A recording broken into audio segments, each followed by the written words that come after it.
Bueno, pues a través de la Ley 2/2012, ¿vale? La Ley de Estabilidad Presupuestaria y Sostenibilidad Financiera, y la Ley de Racionalización, que es la Ley 27/2013. Ya viene a poner trabas en el artículo 2 y viene a decir que sí, que te gestiones, pero con autonomía y tienes derecho a intervenir en todo lo tuyo, pero ahora bien tendrás que cumplir la normativa en estabilidad presupuestaria y sostenibilidad financiera. Esa la primera en la frente y ya la tenemos en el artículo 2. Como estamos hablando de remunicipalización de los servicios, pues vámonos a la ley a ver cómo se gestionan los servicios. Pues muy bien, la ley dice que los servicios se gestionan bien desde la gestión directa o bien desde la gestión indirecta. La gestión directa la habla muy clara, dice que hay 4, que habla de la gestión de la propia administración, por organismo autónomo, por empresa local o por sociedad mercantil. Pero ahora bien, te limita y te dice que no podrás usar la entidad pública empresarial, es decir, una empresa pública o una sociedad mercantil, si resulta que no es más económico que hacerlo por parte de la propia administración local directamente o a través de un organismo autónomo. Y luego ya si eso lo podéis hacer de gestión directa, que no te pongo ningún tipo de condicionante ni de traba ni nada. No hay condiciones, lo puedes hacer indirectamente. Bien, el artículo 86 va todavía más allá y dice que las entidades locales podrán, ¿cómo que podrán? Debería poner deberán ejercer la iniciativa pública siempre que cumplan la sostenibilidad financiera y cumpla la estabilidad presupuestaria. O sea, esta normativa, la ley antiayuntamientos, la ley 27/2013, ha ido minando la autonomía de las administraciones locales. Bueno, evidentemente, con las últimas elecciones, en los últimos 2 o 3 años, estamos viendo que hay un interés y un movimiento por parte de los ayuntamientos del cambio en la remunicipalización de los servicios. Yo vengo de Castilla-La Mancha y en Castilla-La Mancha pues, hay muchos ayuntamientos que han remunicipalizado el agua, bastantes municipios, e incluso Ciudad Real, la televisión, un ejemplo clarísimo. ¿Y en qué se basan estos ayuntamientos? ¿Qué son los medios que han utilizado? ¿Cómo han justificado que el servicio prestado desde lo público es más económico, más eficaz y más eficiente? Pues fácil. Han utilizado el propio informe del Tribunal de Cuentas. Hay un informe del Tribunal de Cuentas del año 2011 que es muy claro. Dice que, bueno, el informe es hasta municipios de 20.000 habitantes, ¿vale? Y explica servicio por servicio cuándo es más económico, dependiendo de cómo se gestione. Yo traigo 2 ejemplos, la recogida de residuos sólidos urbanos y voy a explicar también el agua, de manera breve. Si nos situamos, ¿veis el cursor se ve? Sí. Si nos situamos en municipios entre 1 y 1.000 habitantes, la gestión directa de la recogida de residuos sólidos urbanos, la basura, vale 48,19 euros por habitante. Pero si lo hago a través de una concesión, es decir, si lo privatizo, vale 53,65 a cada habitante. Pasa lo mismo entre 1.001 y 5.000 habitantes, que cuesta, si lo gestiona directamente el ayuntamiento, 40,60 y si lo privatizo vale 55,39. Entre 5.001 habitantes y 20.000, el coste directo es de 37,54, pero si lo hago a través de una concesión administrativa, cuesta 52,33. Como podéis ver, cuando se gestiona desde lo público, evidentemente es más económico y no lo estoy diciendo yo, lo está diciendo el Tribunal de Cuentas. El otro ejemplo que os decía que traigo es el del agua. Y traigo el del agua porque es que además incide más el informe. Pues de la misma manera, el promedio de coste por habitante en la gestión del agua, del abastecimiento del agua potable, entre los municipios de 1 y 1.000 habitantes, tiene un coste de 50,20, pero si lo privatizo, tiene un coste de 64,45 habitante. Pasa lo mismo entre los 1.001 y 5.000 habitantes, que tiene un coste, si lo gestiona directamente la Administración, entre 37,26 euros si lo hace la Administración y 49,37 si se privatiza. Y igual entre 5.000 y 20.000 habitantes. Pero es que además el informe del Tribunal de Cuentas dice que valora que además en el agua siempre tiene pérdidas. Es una conducción que termina teniendo pérdidas y además tiene bastantes averías. Entonces entra también a valorar el tema de pérdidas. Y resulta que cuando lo gestionamos directamente, el promedio de pérdidas es del 20% y lo que se invierte por parte de la Administración es de 11 por habitante, inversión en la mejora, es de 11,55 euros. Pero si yo hago una concesión administrativa, hay unas pérdidas del 26%, no es más eficaz que yo privatice el servicio. Es decir, el Tribunal de Cuentas me está diciendo que si lo hago desde lo público es más económico para el vecino, es más eficaz y es más eficiente. Yo no me lo estoy inventando, lo está diciendo el propio Tribunal de Cuentas. ¿Qué más dicen estos ayuntamientos que se han lanzado a la remunicipalización? Pues que, oye, que existen unas ventajas si lo gestiono desde lo público. ¿Qué ventajas son esas? Primero, lo controlo yo. Cuando lo tenemos externalizado no tenemos la capacidad en los ayuntamientos, y yo que normalmente, bueno, he trabajado en ayuntamientos y además también como concejal, no existe ese control, y más cuando los ayuntamientos son pequeños. Tienes que fiarte de lo que dice el concesionario y al final el concesionario te dice lo que le da la gana. Por otra parte, generas empleo estable. De todos es conocido, y en ocasiones pasa, que los propios concesionarios ni siquiera pagan conforme a convenio a los propios trabajadores. Y por otra parte existe un ahorro, y un ahorro importante, el IVA. Ya decía Carlos en su intervención que las administraciones públicas no tenemos IVA, no lo ahorramos. Si lo hacemos a través de una empresa privada, resulta que el agua se encarece un 10%, que es el IVA del agua. Y si lo hacemos cualquier otro servicio, nos vamos al 21%. El beneficio industrial. Resulta que cuando la concesionaria se presenta a la licitación de nuestra externalización, entre los cálculos económicos que hace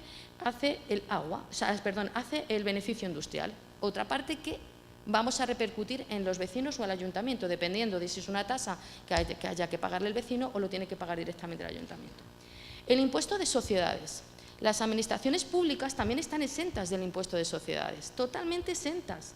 No pagamos impuesto de sociedades. Y es más, si se hace a través de una empresa pública, existe una bonificación de hasta el 99% en el impuesto de sociedades, solamente tributaría el 1%. Si no es del 100%, estaríamos tributando totalmente el impuesto de sociedades. Y por último, cuando haces una concesión, una externalización de los servicios, las empresas año tras año te solicitan el equilibrio económico de la concesión. Es uno de los elementos que aparece siempre en todas las leyes de contratos del sector público. Y en el equilibrio económico de la concesión, las empresas transmiten a los ayuntamientos una serie de informes técnico-económicos complejos donde vienen a decir que necesitan que se suba el IPC o por encima del IPC porque tienen muchísimos gastos, porque tienen que subir el sueldo a los trabajadores, porque la materia prima se les ha encarecido. Es importante que tanto los concejales como los alcaldes, como los técnicos, como los jurídicos que vayan a ayudar a los ayuntamientos a la hora de la elaboración de los informes que se elaboren para valorar si se puede o no se puede remunicipalizar el servicio, se tenga en cuenta todos estos ítems. ¿Y qué dificultades voy a encontrar en el proceso? Sobre todo la problemática laboral. La problemática laboral porque existen dos formas, una de dos, considerar el despido colectivo de los trabajadores de la empresa concesionaria o integrarlos como miembros, o sea, como personal de la administración pública. Entrarían como personal indefinido no fijo, siempre y cuando fueran fijos, pero aquí no voy a entrar porque mi compañero que luego va a tomar la palabra es el que va a incidir más en esta materia. Y también tenemos que tener en cuenta que la Ley de Presupuestos Generales del Estado también limita la masa salarial, no puede aumentar la masa salarial de un año para otro. No obstante, una vez sufragadas todas estas trabas, es verdad que ha habido ayuntamientos que han conseguido remunicipalizar y han conseguido demostrar que el servicio es más económico, más eficaz y más rentable. Entonces, ¿qué ha hecho el Gobierno? Bueno, pues que veo que estáis remunicipalizando y a mí me preocupa que remunicipalicéis porque tengo a los empresarios quejándose. ¿Qué he hecho? Bueno, pues ha hecho lo siguiente. En los Presupuestos Generales del Estado, de la Ley 3/2017, se inventó la disposición adicional 26ª, en el que viene a decir que desde la entrada en vigor de esta ley y de manera indefinida, ojo al dato, no se podrá incorporar en la administración aquel personal que venga de contratas, ¿vale? Y sobre todo cuando vengan de rescates, de resoluciones de contratos, etc. Como podéis ver, no sé, bueno, veis el artículo, se hace eco la prensa y dice que el Gobierno carga contra los procesos de remunicipalización. Nos han puesto una traba más para la remunicipalización de los servicios. Pero, y Os estaréis preguntando, ¿y qué pasa con los presupuestos generales del 2018? Pues los presupuestos generales de 2018 ni se pronuncian, pero tampoco derogan, ¿vale? Es importante. Ni se pronuncia ni tampoco deroga. Bueno, visto el panorama, que he puesto un panorama difícil, ¿vale? Pero hay luz al final del túnel. ¿Y por qué hay luz al final del túnel? Pues muy fácil, señores. El día 9 de marzo entró en vigor la Ley de Contratos del Sector Público, nueva Ley de Contratos del Sector Público que viene a transponer las directivas del Parlamento Europeo. Y entre los artículos, que solo voy a traer 3, porque he dicho que iba a ser breve y concisa, el artículo 116 dice que en los contratos de servicios se deberá justificar la insuficiencia de medios. Esto es nuevo, es súper novedoso. Es decir, es la primera vez que tengo que demostrar que no tengo suficiencia de medios en mi administración para prestar un servicio. Esto no existía en ninguna otra ley de contratos del sector público, pero es más, es que este informe tiene que formar parte del expediente y este informe se deberá hacer público en el perfil del contratante conforme dice el artículo 63 de la ley de contratos del sector público. Pero esta ley de contratos del sector público va más allá y dice, oiga, causas de resolución del contrato. El rescate de la explotación por razones de interés público para su gestión directa por la Administración. Ahora bien, te pongo una traba. Tendrás que demostrar que es más eficaz y más eficiente que la concesional. Es decir, la propia ley del contrato del sector público nos está diciendo que podemos remunicipalizar los servicios. ¿Vale? Vienen los artículos 279 y 294. Bueno, el siguiente es para demostrar que sí abre la ley de contratos del sector público, abre camino a la remunicipalización. Y cuando decimos que un servicio es más eficaz y es más eficiente, bueno, pues cuando cumple que no incrementa la deuda, que no incrementa el déficit, que no incrementa el periodo de pago a proveedores y que cumple la estabilidad presupuestaria y la sostenibilidad financiera. Lo de la estabilidad presupuestaria y sostenibilidad, la regla de gasto y la estabilidad presupuestaria me preocupa un poco menos. ¿Por qué? Porque, como también ha explicado antes Carlos, cuando no se cumple el ayuntamiento tiene que hacer el compromiso de aprobar un plan económico financiero. Bueno, pues también el ayuntamiento se puede comprometer a aprobar un plan económico financiero si es que no llega a cumplirlo. Visto lo cual, ¿qué es necesario para remunicipalizar? Pues para remunicipalizar lo primero que hace falta es voluntad política. Si no existe voluntad política no se va a remunicipalizar absolutamente nada.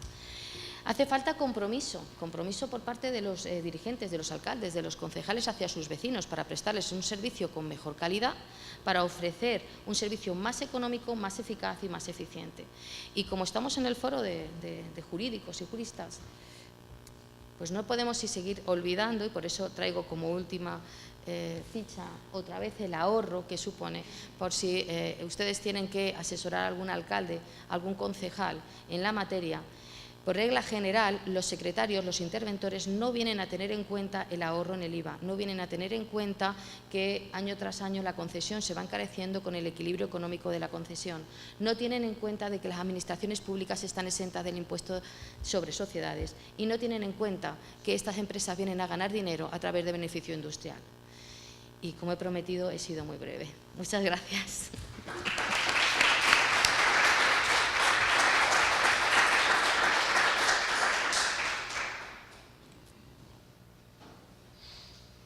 Saco el este.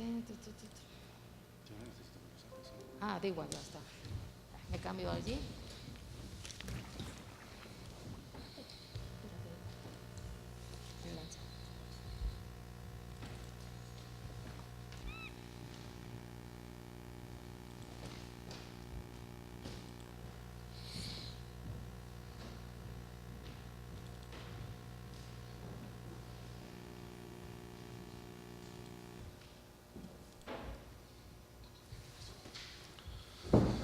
Bueno, pues yo continúo con lo que ha estado exponiendo la compañera. La idea sería cerrar algunas breves notas, tanto relacionado con el límite de deuda como también con el cuestionamiento ideológico y jurídico de lo que se nos ha planteado. La idea era centrarlo más en el ámbito de lo laboral, pero evidentemente pues nos mezclamos con lo que ha dicho antes el compañero, con el tema del incremento del gasto en el capítulo 1, con la limitación de incremento de personal y bueno, voy a tratar de dar unas notas que que la idea es que nos puedan ser útiles. Sí que quería decir antes dos cosas que se me ha quedado cuando ha hablado Sánchez Mato, y es, lo primero es el artículo 135 de la Constitución. Bueno, a mí hay una cosa, y es en esto del gusto por el derecho, que yo siempre he dicho que es como el chicle y que se estira según para donde lo quieras interpretar, y sobre todo en una relación de fuerzas hegemónica en la interpretación. A mí lo que no me vale es que cuando tú tratas un derecho fundamental, como el derecho a la vivienda, es un principio inspirador y no de ejecución directa, dicen nuestros tribunales. Naciones Unidas y el Tribunal Europeo de Derechos Humanos no opinan lo mismo, pero la mayoría de la doctrina, de los profesores, de la doctrina científica, sí que mantienen que es un principio inspirador, algo a lo que se debe tender, debe inspirar al legislador, pero no es de eficacia directa. Sin embargo, regulas el 135 y sí que tiene eficacia directa y aplicación inmediata. Bueno, pues a mí me parece que cuando tú el 135 lo modificas en verano, sin referéndum y sin afectar a los derechos fundamentales ni a los artículos 1, Estado Social de Derecho, y 9, que es las autoridades que deben de promover ese Estado Social de Derecho, en ese equilibrio de principios jurídicos, no se te puede quedar el 135 por encima de los artículos que supuestamente no modifica, que fue el argumento. Nos dijeron, lo hemos modificado en agosto, lo hemos modificado aquí en un ratillo, que ¿para qué sirve el Parlamento? Lo hemos modificado sin referéndum. No ha habido que volver a modificar la Constitución porque no afecta a nada, ni de la sección primera, ni de la sección segunda. Bueno, pues si no afecta a nada, cuando interpretamos ese artículo 135 y esa estabilidad de gasto, también valoremos que no afecta a nada. Porque luego, cuando vamos a la interpretación, parece que sí que afecta. Y entonces, tanto lo que ha dicho la compañera, como lo que ha dicho antes Sánchez Mato, como lo que voy a valorar yo ahora, parece que sí que afecta. Si a mí me bloqueas el capítulo 1, si a mí me bloqueas el incremento de gasto de personal, o si a mí me bloqueas competencias no propias, me da lo mismo educación, vivienda o las que sean, parece que en ese juego de interpretación jurídica sí que afecta. Bueno, pues antes de acercarnos a lo concreto, valoremos también en los equilibrios jurídicos que estamos sobrevolando trampa sobre trampa y sobre trampa. Antes ha planteado la compañera el tema del agua y no quería yo evitar hacer una referencia. En la batalla que se dio en Madrid contra el nuevo modelo, que era la preparación de la privatización del canal de Isabel II, uno de los elementos fundamentales es toda la doctrina comunitaria aprobada con valor de eficacia directa establece que la concesión de 50 años, que era la que se establecía, o cualquier encomienda de gestión de periodos largos, la Unión Europea habla de más de 5, 10 o 15 años, tiene que estar justificada con la excepcionalidad. Tiene que tener un informe jurídico de excepcionalidad, tiene que estar acreditado por qué se realiza. Bueno, nada de eso concurrió en el caso del canal de Isabel II aquí en la Comunidad de Madrid. Bueno, y sin embargo los tribunales, que tanto caso le hacen al memorándum, que no sabemos si es un tratado internacional, si lo tienen que firmar los ministros o valen los subsecretarios de Estado, si es de eficacia directa, vinculante, no vinculante, bueno, pues sin embargo eso los tribunales, aquí cuando lo impugnaron, no lo tuvieron en cuenta. Pasaron por encima y dijeron, bueno, que era una cuestión de competencia normativa de la comunidad autónoma y de las entidades locales que firmaban el nuevo modelo. Y digo también esto en relación con lo anterior, y es, bueno, cuando uno hace una interpretación jurídica, también el equilibrio debe estar valorado en esos términos. Yo creo que antes Sánchez Mato ha puesto el elemento fundamental, y es que más allá de los criterios de la propia normativa liberal o de la propia normativa de eficacia de gasto o de estabilidad presupuestaria, hay un criterio ideológico de lo público y lo privado. Antes lo explicó la compañera. Tú no puedes incrementar el capítulo en gasto 1 y entonces te tienes que ir a externalizarlo, porque tú en los servicios sí que puedes crecer. Es decir, que tú no puedes aumentar lo que te gastas en personal propio en el servicio del agua o en la recogida de basuras, pero si lo haces por medio de un servicio que te presta una contratista, entonces sí que lo puedes incrementar. Esto no es una cuestión de eficacia jurídica, esto no es una cuestión de eficacia económica, es una cuestión puramente política e ideológica, que consiste en adelgazar el empleo público, en este caso, en las entidades locales. La segunda cuestión es que la reversión de procesos de externalización tiene que ser también una cuestión, en ese mismo sentido, política, armada jurídicamente, pero también política.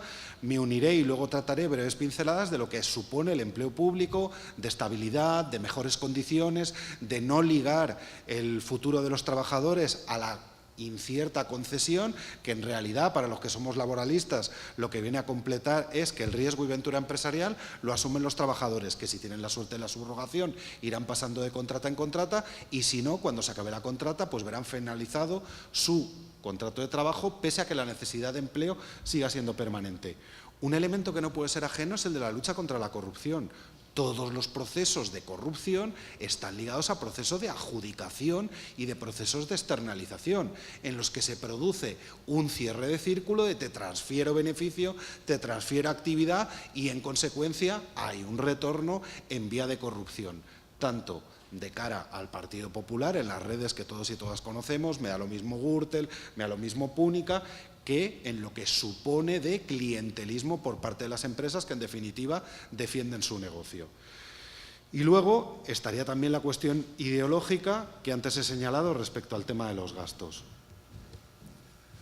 Respecto a los problemas que nos encontramos en las remunicipalizaciones.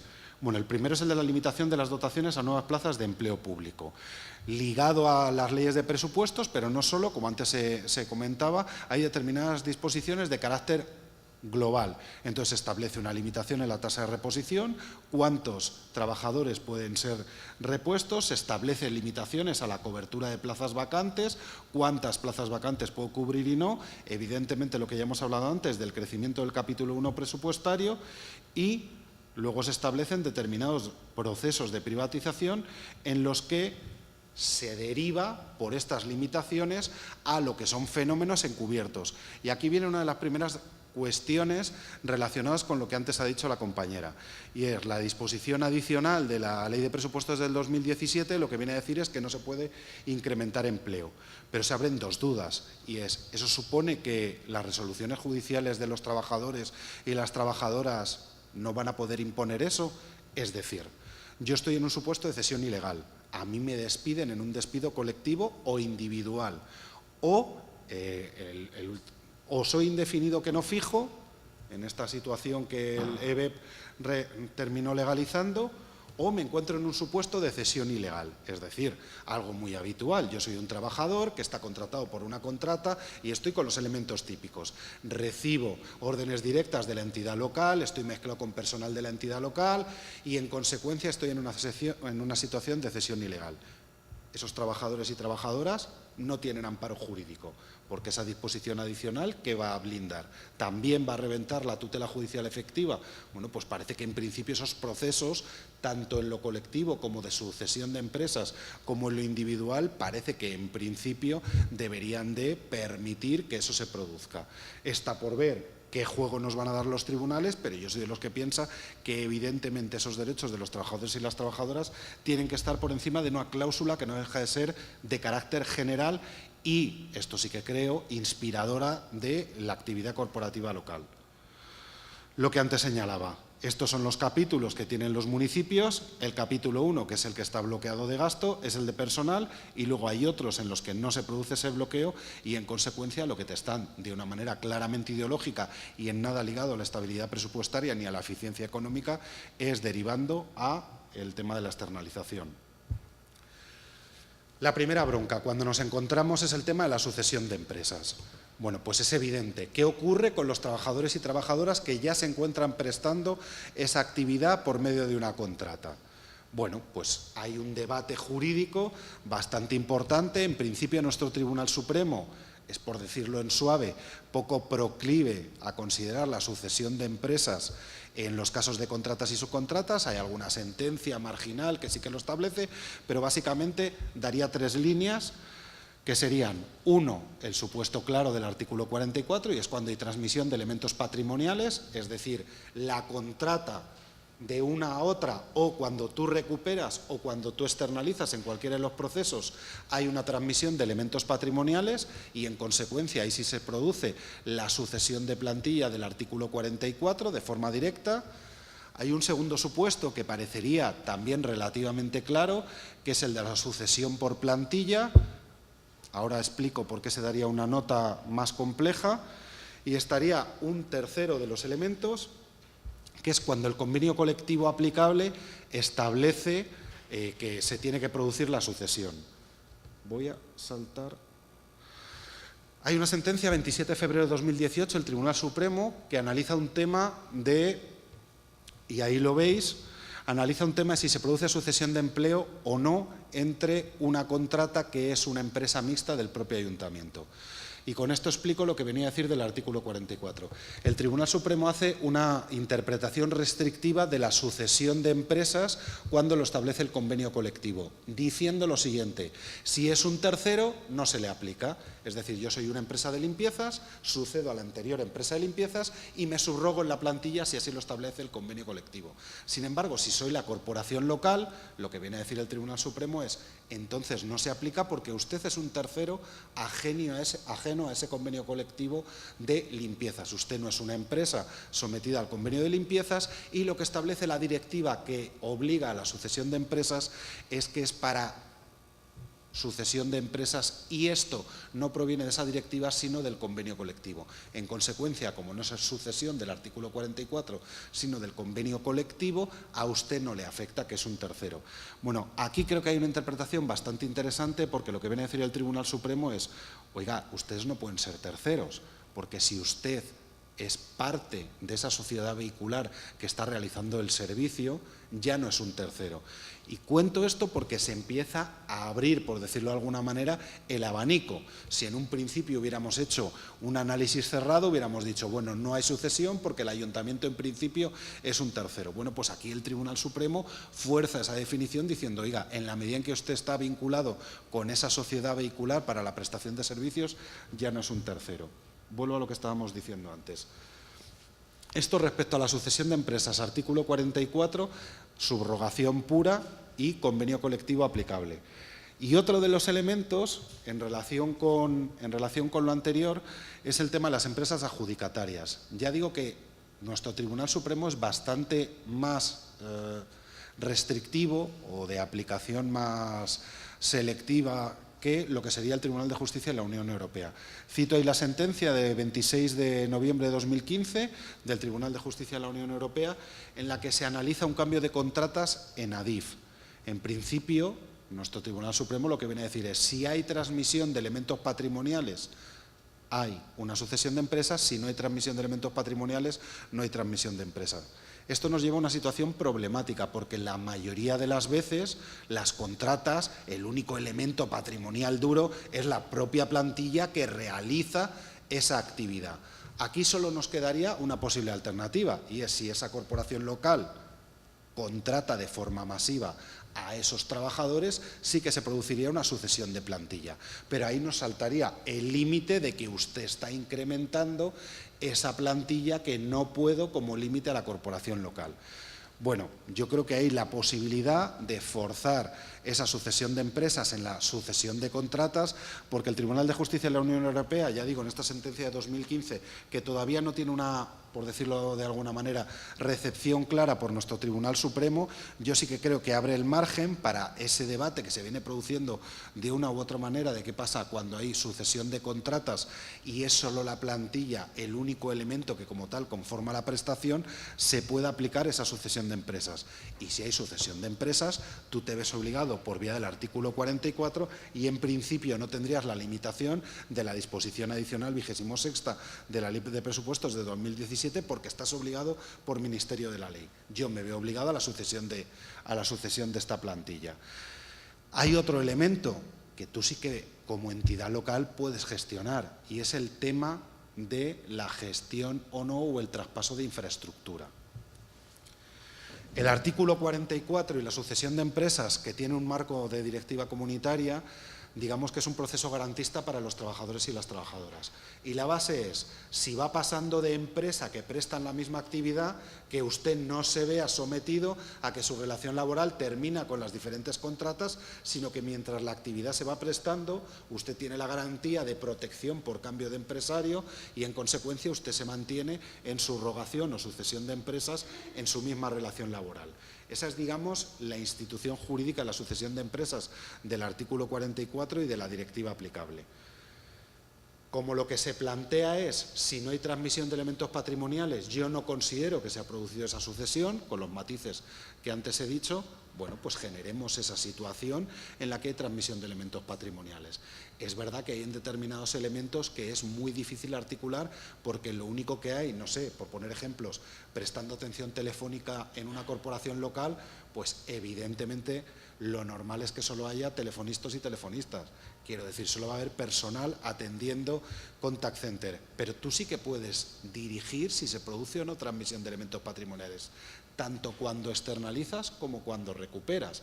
Es decir, este instituto garantista ha sido utilizado por las empresas en el último ciclo económico, podríamos decir 2007-2009, inicio de la crisis más o menos dura, hasta la actualidad, para expulsar trabajadores.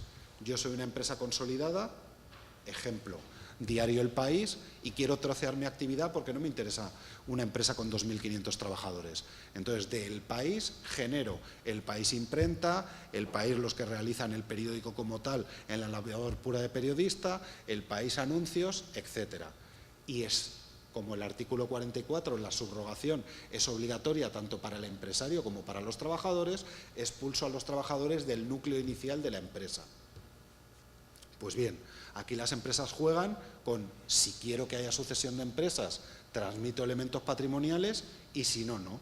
Bueno, pues en qué medida eso que realiza la actividad privada con carácter propio desde antes de realizar la acción y dices, yo decido si transmito la imprenta y como a lo mejor en El País Publicidad no voy a tener un elemento tan duro como las rotativas, las imprentas, y entonces lo que hago es que transmito un determinado local o que transmito los medios informáticos o que transmito determinadas actividades, bueno, pues eso tú como entidad local también es algo que está a tu disposición, el que haya transmisión o no de elementos patrimoniales.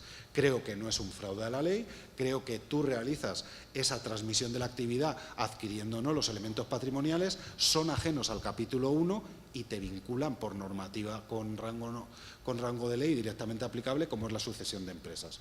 Bueno, pues creo que eso sería uno de los elementos. Y creo que también otro de los elementos a tener en cuenta sería tener una actuación proactiva con la propia inspección de trabajo. Es verdad que esto, entre comillas, suena a la autodenuncia, pero es verdad que tú de repente llegas a la gestión de una corporación local y te encuentras con situaciones de cesión ilegal, te encuentras con rotación de empleo temporal en situación fraudulenta. Es verdad que tú no puedes autoestablecerte la obligación y que necesitarías una sentencia para evitar el límite general presupuestario, para evitar el incremento del capítulo 1, para evitar el límite de la actuación de, oiga, usted está incrementando personal, pero en la medida en que haya resoluciones de la Inspección de Trabajo o haya una judicialización por vía de la Inspección de Trabajo, autoridad laboral, procedimiento de oficio o por vía de la propia actuación de los trabajadores y trabajadoras afectados, bueno, pues en la medida en que las sentencias lo impongan, hay que saber, y esto abre un paréntesis, que las relaciones de indefinido que no fijo son hasta que se cubran reglamentariamente las plazas con relación de puestos de trabajo, etcétera. Pero bueno, en principio, ese conflicto de ahora a los trabajadores de la contrata se les extingue el contrato de trabajo, yo creo que hay bastantes posibilidades y bastantes herramientas como para poder plantear una batalla con la misma. Es difícil los procesos de consolidación. Yo creo que a día de hoy esto está tomado de una ponencia de alguien que sabe bastante más que yo, Carlos Alfonso Mellado. Creo que nos vemos ante diferentes problemas, incumplimiento de tasa de reposición, probablemente vulneración de principios de acceso al empleo público y probablemente limitaciones tanto de legislación presupuestaria como el tema del incremento de personal. Pero bueno, es algo que probablemente haya que darle una vuelta respecto al empleo que nos vamos a encontrar en esas situaciones de consolidación.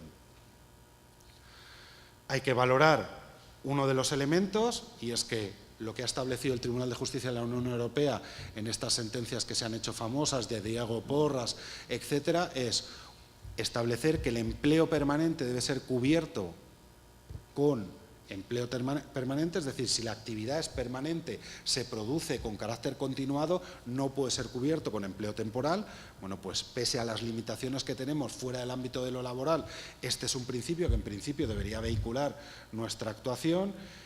Hay otro elemento que es la penalización disuasoria, que es el establecer determinados límites, pues bien porque se establezcan indemnizaciones más elevadas que las que establece la norma para casos fraudulentos, que se establezcan penalizaciones en los pliegos para las empresas cuando incumplan los derechos laborales relacionados con esta simultaneidad, este fraude en la contratación, etcétera.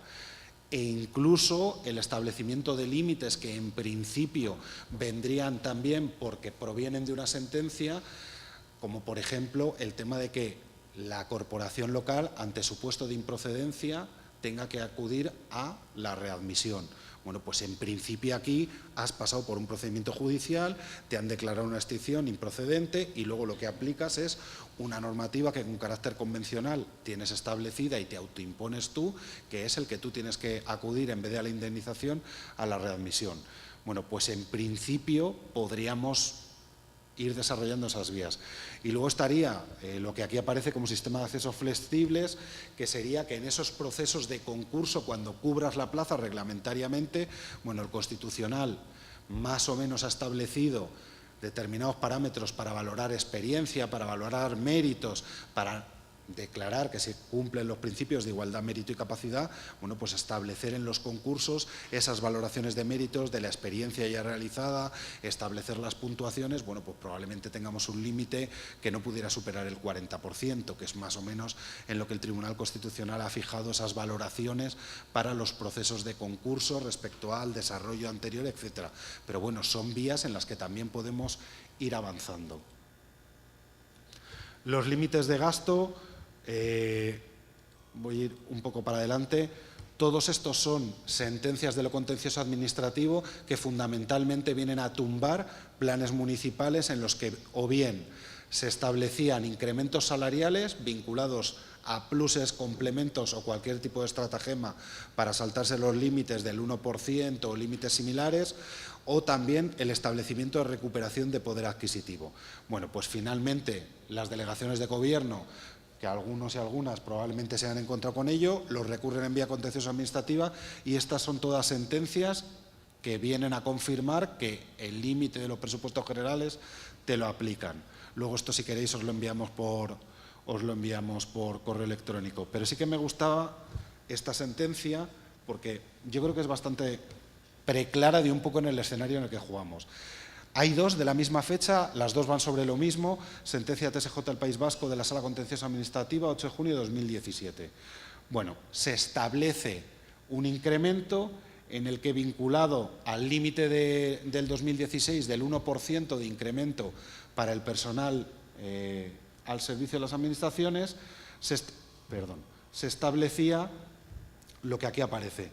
Esa limitación era del 1%, pero se decía, lo dispuesto en los apartados anteriores debe entenderse sin perjuicio de las adecuaciones retributivas que, con carácter singular y excepcional, resulten imprescindibles por el contenido de los puestos de trabajo, por la variación del número de efectivos asignados a cada programa o por el grado de consecución de los objetivos fijados al mismo, criterio que está tomado de la propia Ley General de Presupuestos del Estado. ¿Qué hacen determinados ayuntamientos en Euskadi? Cogen esta excepción y la desarrollan. Y entonces vinculan procesos de recuperación de poder adquisitivo, pues bien, por un carácter singular o excepcional, porque los puestos de trabajo tienen una naturaleza determinada o porque se consiguen unos determinados objetivos. El tribunal lo tumba y los juzgados de instancia, pero, y esto es lo que me parece importante de estas sentencias, las dos van en el mismo sentido, la base para anular es una circular remitida. Y en la circular y en el acuerdo que se firma con los sindicatos para aplicar esta normativa, se establece abiertamente que estos acuerdos, que estos pluses, que estos complementos, en definitiva, son para una recuperación del poder adquisitivo. Es decir, tú estás diciendo abiertamente, ¿para qué hacemos esto? Pese a que formalmente sea ligado al número de efectivos asignados a cada programa, al grado de consecución de los objetivos o al carácter singular o excepcional de estos puestos de trabajo, en realidad lo que estoy diciendo es esto es para recuperar poder adquisitivo para el funcionariado. Pues claro, cuando te llevan en vía contenciosa administrativa te dicen, es que usted, tanto en la circular que emiten la Mancomunidad de Municipios del País Vasco como en los propios actas que ustedes han tomado los acuerdos, hablan expresamente de recuperación de poder adquisitivo. No me puede decir ahora que esto no se produzca. Bueno, pues valoremos que ese ha sido el elemento de la batalla jurídica. Si no hubiera sido esto tan abierto, tendría que haber sido la Abogacía del Estado la que hubiera tenido que acreditar que no se estaban cumpliendo los elementos excepcionales que sí que permitían superar ese incremento del 1% de poder adquisitivo. Y luego, y con esto termino, antes no he querido tampoco, y más cuando esto se graba, poner en compromiso a Sánchez Mato, pero sí que creo que cuando empezó la ola del cambio y este tipo de cuestiones, yo creo que de los elementos fundamentales, por lo menos en la Ciudad de Madrid, es: yo no he generado la deuda, yo no la pago. Con esto no le voy a exigir al concejal de Economía y Hacienda que llegue y diga: no voy a pagar la deuda de hoy para mañana. Pero sí que me parece que hay determinados elementos que se pueden cuestionar. E igual que yo creo que pocos y pocas valorábamos, pues hasta que llegó la sentencia del Tribunal de Justicia de la Unión Europea, y tú te enfrentabas a un marco cerrado de las hipotecas en el que decía: ¿saben castellano? Sí. ¿Han ido ante notario? Sí. ¿Han firmado la hipoteca? Sí. Pues es que aquí hay poco que discutir. Es más, es que nuestro proceso ejecutivo en ejecución hipotecaria no permite ni discutir el contrato principal. Tú te comes la ejecución hipotecaria y luego, si quieres, abres ahí un declarativo y discutes el negocio jurídico. Bueno, pues llegó el TJUE y dijo: pues aplicando derecho a los consumidores de la Unión Europea, uno, no puede ir el proceso de ejecución desligado del título que ejecuta, y si usted dice que el título es nulo, que se ha viciado el consentimiento, se tiene que discutir con carácter por lo menos simultáneo y en el mismo procedimiento de la ejecución. Y el segundo de los elementos es: oiga, que es que puede haber cláusulas abusivas. Bueno, pues creo que todo esto que se ha ido generando y que a día de hoy yo creo que cualquier civilista más rancio que te puedas echar a la cara es incuestionable, creo que es algo que también debemos de recuperar de cara al cuestionamiento de la deuda. Hay que valorar los vicios del consentimiento. Bueno, hay tramas de corrupción que se están discutiendo en los procedimientos. Sería impensable que exdelito, que no nace obligación jurídica alguna, es decir, que unos señores han cobrado y es un delito de cohecho, prevaricación o malversación de fondos, pero sin embargo todos los negocios jurídicos que provienen de eso se mantienen sin alteración alguna, especialmente los que han generado deuda. Valoraremos quién es tercero de buena fe y quién no es tercero de buena fe, pero hombre, cuando dice un señor que para engrasar la rueda del sistema yo he ido realizando dádivas y pagos, me parece que de cara a la deuda también es algo que se debe de valorar. Evidentemente la coerción. Gobierna quien gobierna, pero en Parla se aprueba una moción que yo no sé todavía el recorrido jurídico que ha dado, pero que cuestiona los intereses de la deuda. En Vulgata, por explicarlo rápido, lo que vienen a decir es: oiga, si ustedes me han prestado mi dinero en el mercado financiero a X interés, que es mucho más alto que el interés legal del dinero, y ustedes tenían esto cubierto porque si yo no pagaba como entidad y corporación local, iba a haber un fondo del que se podía tirar para pagar, es decir, que el negocio era jurídico, ¿cuál es su riesgo y ventura empresarial y por qué este interés no es abusivo? Bueno, no creo que sea una... Desde luego, juegan a favor de corriente, pero no creo que sea una construcción jurídica de especial invento ni nada más allá como para poder plantearlo. Y creo que el elemento de la coerción de o asumen estas reglas o el mercado financiero ustedes no le prestan, también está. Evidentemente el dolo, y luego estaría la nulidad del negocio jurídico por carencia de información. Es verdad que un ayuntamiento no puede ir como un particular diciendo he comprado las preferentes y no sabía, nulidad pura del Código Civil. Pero hay 3 procedimientos abiertos en la Unión Europea, uno de ellos terminado, cuestionando cómo se han generado los intereses interbancarios, cómo se ha falseado el Euribor y cómo las entidades financieras han alterado en su favor las previsiones de ciclo económico o no. Bueno, como decía antes el compañero concejal, hay ayuntamientos que tienen servicios jurídicos potentes, que tienen economistas a su servicio. Creo que esto es a lo que se tienen que dedicar. Creo que es posible jurídicamente y en el marco de la estricta legalidad vigente cuestionar la deuda. Cuanto menos cuestionar cómo se ha generado, cuál es el origen de la misma, y no estoy hablando en términos de mero carácter político, que también, sino que estoy hablando en términos de Código Civil, cuál ha sido el consentimiento dado, cuál es la interpretación jurídica y, en consecuencia, cuál es la exigibilidad o, si no, si se deviene la nulidad del contrato. Y con ello, en principio, cerraría diciendo que hay que valorar interpretaciones garantistas, que hay que asumir riesgos que creo que son políticos y jurídicos. Estamos cansados de ver, iba a venir, invitamos también para el foro a la compañera Nuria, que está en el Ayuntamiento de Oviedo. El Ayuntamiento de Oviedo ha sido condenado por el último proceso, creo que son 135 personas las que tiene que reincorporar por un procedimiento que se realizó de contratación indebido. Y a nadie se le ha tramitado un procedimiento ni por prevaricación, ni por haberlo hecho mal, y luego nosotros y nosotras andamos aquí diciendo, es que esto jurídicamente, bueno, pues antes he sacado, hay como, si buscas sin hacer publicidad, en cualquier base de datos, más o menos de procedimientos de estos, de intentar saltarte el 1% o ampliar el capítulo 1, etcétera, puede haber 30 sentencias de TSJ contencioso administrativo. Bueno, pues ¿qué es lo peor que puede ocurrir? ¿Te lo han declarado nulo? Es una discusión jurídica, tú no estás prevaricando, son interpretaciones en un sentido o en otro, pues en el peor de los supuestos, que el TSJ correspondiente, ¿qué es lo que ocurre? ¿Que te puede anular un proceso de subrogación? ¿Que te puede anular un proceso de concurso? Bueno, pues habrá que asumir ese riesgo, que tampoco creo que sea exagerado. Y luego sí que hay otra cosa, que esto iba ligado, y que no sé si mañana a lo mejor en el plenario se podría decir, que es el tema de la reversión de bienes. Ligado al tema de las viviendas, en Madrid como en otros lugares se ha producido la venta de viviendas a fondos buitres. Al margen de cómo acaba y si el procedimiento penal termina condenando porque se haya producido prevaricación administrativa o malversación de fondos por venta a bajo precio, por explicarlo resumido y en vulgata, una cosa que también creo que los ayuntamientos del cambio o que cuestionen levemente el modelo que nos ha dejado los ayuntamientos del Partido Popular es el tema de la reversión de bienes. Y con esto finalizo. Tú has construido vivienda pública con ayuda impositiva.